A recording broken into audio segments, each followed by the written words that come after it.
So ఫస్ట్ది మనకు అయిపోయింది కదా. సెకండ్ది production method.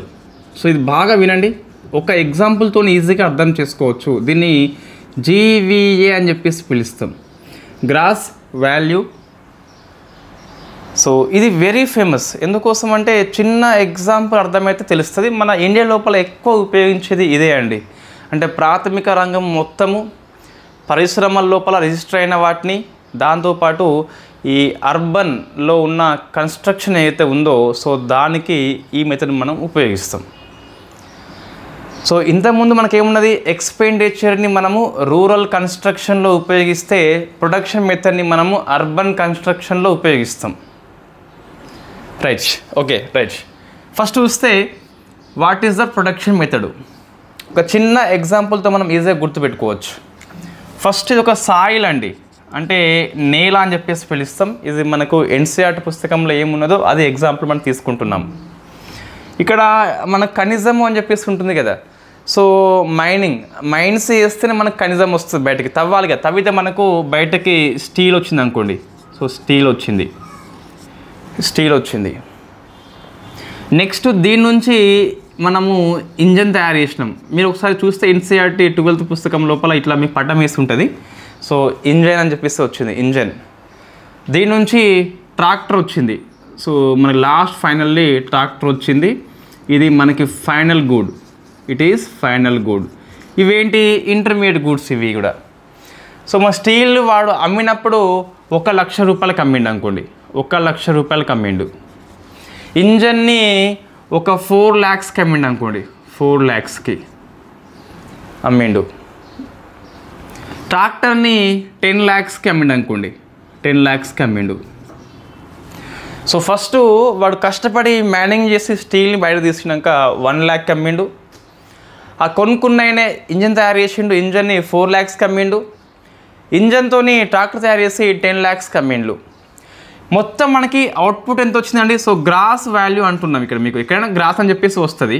So gross value output ఎంత వచ్చింది మనకు, 1,00,000 ప్లస్ 4 lakhs ప్లస్ 10 lakh.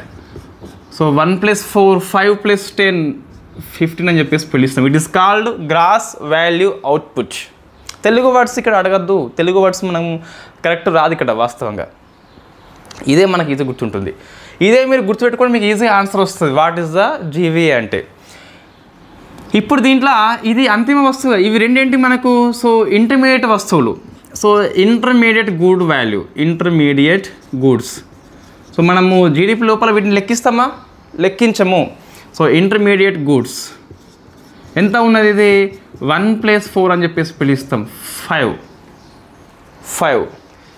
ఇప్పుడు ఏం చేస్తామంటే ఈ 15 kg అంటే గ్రాస్ వాల్యూ అవుట్పుట్ ఏదైతే ఉందో, gross value output GVO means gross value మొత్తము అవుట్పుట్ ఎంత మైనస్ ఇంటర్మీడియట్ గూడ్స్. మంచిగా వినండి, ఈజీగా అర్థమవుతుంది. So is equal to gross value added అని చెప్పేసి పిలుస్తాం. నువ్వు అదనంగా ఎంత యాడ్ చేస్తున్నావో అంతే మనము జీడిపికి యాడ్ చేయాలి వాస్తవంగా. ఇది 15 - 5 ఈజ్ ఈక్వల్ టు ఎంత వచ్చింది, 10 వచ్చింది. సో మనం 10 మాత్రం తీసుకుంటాము. జీడిపి లెక్కింపు లోపల ఫైనల్ గూడ్స్, అంతిమ వస్తు సేవలు అని చెప్పేసి మనం డిస్కస్ చేసినాం ఫస్ట్ క్లాస్లో.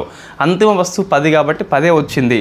Gross value added means gross value output minus intermediate goods. ఈ ఫార్ములా మనకి ఎగ్జామ్లో వచ్చింది. సో బై హార్ట్ చేయొద్దు, ఒక్క ఎగ్జాంపుల్తో మనం మొత్తం పట్టుకోవాలి. రైట్, ఒకసారి మనం చూద్దాం. ఇక్కడ వాడు ఎంత యాడ్ చేసిండు, +1 యాడ్ చేసిండు. ఇక్కడ +3 యాడ్ చేసిండు, అంతే కదా. 1కి ఇప్పుడు 0 ఉండే 1 lakh వచ్చింది, 1 యాడ్ చేసిండు. 1 ఉండే 4 వచ్చింది, 3 యాడ్ చేసిండు. 4 ఉండే 10 అంటే ఎంత, 6. సో ఈ 1 + 3 + 6 ఈ 10. This is called gross value added.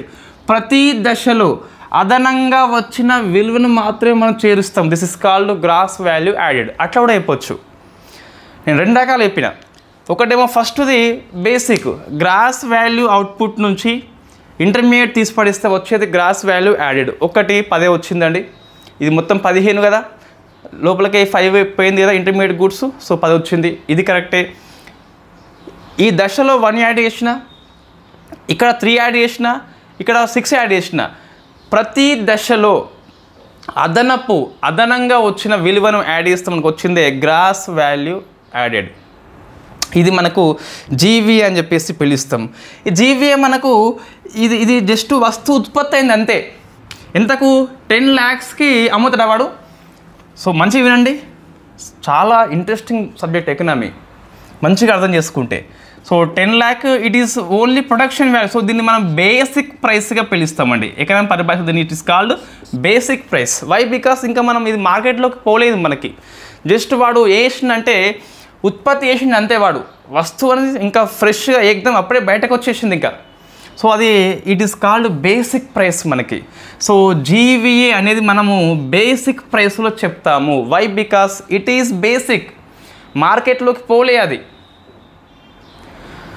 So మనం జీవీఏ అనేది సప్లై ఎవరు చేస్తున్నారో వాళ్ళ తరపున చెప్తుంది అన్నట్టు, ఉత్పత్తిదారు నుంచి చెప్తుంది మనకు. It is supply side, supply చేస్తున్నవాడు అంతే. మనం ఇంకా కొనుగోలు చేసుకోలే. మార్కెట్లోకి వచ్చేటప్పుడు ఇది జీవీఏ మనం వేస్తున్నాము బేసిక్ ప్రైస్ అని చెప్పేసి పిలుస్తున్నాం. అందుకే మనం వేస్తున్నాం. ఇప్పుడు దీన్ని మార్కెట్లోకి వాడు అమ్మాలి కదా, 10 lakhsకి అమ్మడు. సో మార్కెట్లోకి ఇప్పుడు GDP at market price is equal to, ఇది మార్కెట్లోకి రావాలంటే మనకి ఏముంటుంది? ఇన్ఫ్యాక్ట్ దీనికి ఏం కలపాలి మనము? దానికి ఐటీ ఇండైరెక్ట్ ట్యాక్స్ అని చెప్పేసి పిలుస్తాం. వై? బికాస్ అమ్మకం పన్ను మనకి పరోక్ష పన్ను కదా. సో జిఎస్టీ మనం యాడ్ చేస్తాం. ఇక్కడ ఏంటి మనకు? సో ఐటీ యాడ్ చేస్తాం. ఆ యాడ్ చేయాక నీకు కొంచెము ప్రభుత్వం సబ్సిడీ ఇస్తుంది, నీకు సబ్సిడీ ఇస్తుంది ఆ కొనుగోలు విషయంలో కావచ్చు, దాన్ని తీసి పడేస్తావు. సో మైనస్ సబ్సిడీ ఇస్తావు. వెరీ వెరీ బ్యూటిఫుల్ క్వశ్చన్ అండి. సో మైనస్ సబ్సిడీ ఇస్తావు. ఇట్ ఈస్ కాల్డ్ జీడిపి ఎటు మార్కెట్ ప్రైస్గా మనము పిలుస్తాము. అంటే ఈ జీవీఏ ఎంత అయితే 10 lakhsకి ఉన్నదో దానికి పరోక్ష పన్ను కలపాలి, సబ్సిడీ తీసేయాలి. నీకు గవర్నమెంట్ సబ్సిడీ ఇస్తే గిట్ట, లేకుంటే ఇంకా ఏం లేదు. సో పన్ను ఒకటే కలుపుతుంది దానికి. దీన్ని మనము సో ఏది జీడిపి ఎటు మార్కెట్ ప్రైస్ అంటే ఈ జీవీఏ బేసిక్ ప్రైస్కి పరోక్ష పన్ను కలపాలి, దాంతోపాటు నీకు ఇచ్చిన సబ్సిడీ తీసిపడేయాలి. అప్పుడు నీకు మార్కెట్ వాల్యూ వస్తుంది, ఆ ఉత్పత్తికి మార్కెట్ వాల్యూ వస్తుంది. ఇది మన కన్జ్యూమర్ సైడు మనం చూస్తాం దీన్ని. జీడిపి అనేది కన్జ్యూమర్ సైడు, వినియోగదారుడు వైపు చెప్తుంది, మార్కెట్ ప్రైస్ చెప్తుంది. జీవీ అనేది ఉత్పత్తిదారుడు సప్లై వైపు మాట్లాడుతుంది, బేసిక్ ప్రైస్ మాట్లాడుతుంది. అందులో ఎటువంటి ఏం కలలే, ఇట్ ఈస్ బేసిక్ ప్రైస్. వాడు అమ్మంగా ఇప్పుడు దీన్ని ఉత్పత్తి చేసిండండి ఒక వ్యాపారి, ఇది ఉత్పత్తి ఖర్చు ఉంటుందిగా, అది బేసిక్ ప్రైస్. వాడు అమ్మాలంటే బేసిక్ ప్రైస్కి అమ్ముతాడా? దీనికి ట్యాక్సెస్ యాడ్ చేస్తాడు. నువ్వు అమ్మాలంటే ప్రభుత్వానికి పన్ను చెల్లించాలి కాబట్టి సో ట్యాక్సెస్ కలుపుతాడు. గవర్నమెంట్ వాడికి సబ్సిడీ ఇస్తే ఇవ్వచ్చు, అంతకుముందు ఏమన్నా 3 వస్తువులను లేకుంటే పన్ను ప్రోత్సాహం మొత్తం ఇవ్వచ్చు, దాన్ని తీసి పడేస్తాం. సో దాన్ని కూడా కలిపినామనుకో ఇంకా అది రేటు ఎక్కువ పెరిగిపోతుంది. కాబట్టి పన్నులు కలిపి సబ్సిడీ తీసి పడేసి మార్కెట్ ప్రైస్ని డిసైడ్ చేస్తాడు. That is called GDP at market price. మళ్ళీ మనం ఏం చేస్తాం? ప్రతి మార్కెట్ ప్రైస్ని కాన్స్టెంట్ ప్రైస్లోకి మార్చుకుంటున్నాం కదా, అప్పుడు ఏం చేయాలి? సో దీన్ని బేస్ ఇయర్తోని అడ్జస్ట్ చేయాలి. సో బేస్ ఇయర్తోని అంటే 2011-12 అడ్జస్ట్ చేస్తే మనకు జీడిపి ఎట్ కాన్స్టెంట్ ప్రైస్ వస్తుంది. సో కాన్స్టెంట్ మార్కెట్ ప్రైస్ వస్తుంది. ఇది కరెంట్ మార్కెట్ ప్రైస్, ఇది కాన్స్టెంట్ మార్కెట్ ప్రైస్. అంటే నువ్వు వచ్చిన మార్కెట్ ప్రైస్ని నిజంగా నీకు ఆ వాల్యూ అనేది చూస్తే గిట్ట ఒక ట్రాక్టర్ వచ్చింది బయటకి, ఒక 10 lakhs వచ్చింది. ఇప్పుడు ఒక 10 ఏళ్ళు 35 సంవత్సరం అనుకోండి, అప్పుడు ట్రాక్టర్ వాల్యూ మనకేమవుతుంది? 20 lakhs అవుతుంది. నీకు జీడిపి 10 lakhs యాడ్ అవుతుంది ఇప్పుడు, అప్పుడు 20 lakhs యాడ్ అవుతుంది. నువ్వేమనుకుంటావు? ఉత్పత్తి డబుల్ అయింది అనుకుంటావు. వాస్తవంగా ట్రాక్టర్ ఒకటే ఉన్నది, ధర పెరిగినందువల్ల ఇది ఎక్కువైంది. ఆ ధరను మనం ఏం చేయాలి? అడ్జస్ట్ చేసుకోవాలి బేస్ ఇయర్తోని. That is called constant price. So market ప్రైస్ని ఇన్ఫ్లేషన్తోని బేస్ ఇయర్తోని అడ్జస్ట్ చేస్తే వచ్చిందే కాన్స్టెంట్ ప్రైస్. సో బేస్ ఇయర్లో చెప్తే కాన్స్టెంట్ ప్రైస్, కరెంట్ ఇయర్లో చెప్తే మార్కెట్ ప్రైస్, అంటే కరెంట్ మార్కెట్ ప్రైస్, ఉత్పత్తి ధరలో చెప్తే మనకి బేసిక్ ప్రైస్. ఇది ప్రొడక్షన్ లేదా జీవీ అని చెప్పేసి పిలుస్తాం. ఎంత చాలా ఈజీ అండి. జీవీఏ మీన్స్ మీకు బేసిక్ ప్రైస్ చెప్తుంది, ఉత్పత్తి దాడు వైపు మాట్లాడుతుంది. జీడిపి మార్కెట్ ప్రైస్ మీన్స్ మన వైపు మాట్లాడుతుంది. సో జీవీఏకి బేసిక్ ప్రైస్కి మనం ఏం చేయాలి, పన్నులు కలపాలి, సబ్సిడీ తీసేయాలి.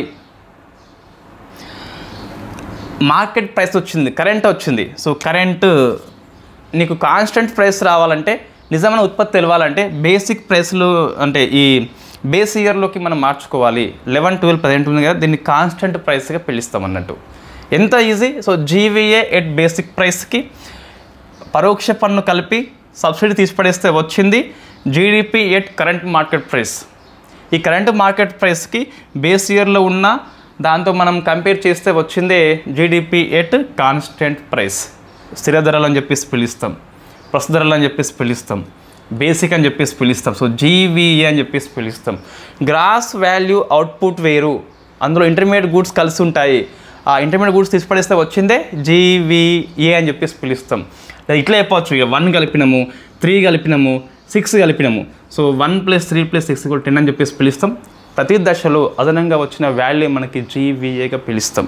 దీనికి ఎటువంటి జేఏలు డిఏలు మనకి అవసరం లేదు, సబ్జెక్ట్ కనుక అర్థమైతే సరిపోతుంది. సో మన నెక్స్ట్ క్లాస్లో ఇంకోటి ఉంటుంది, మనకు ఇన్కమ్ అని చెప్పేసి ఉంటుంది మెథడ్, అది డిస్కస్ చేద్దాం.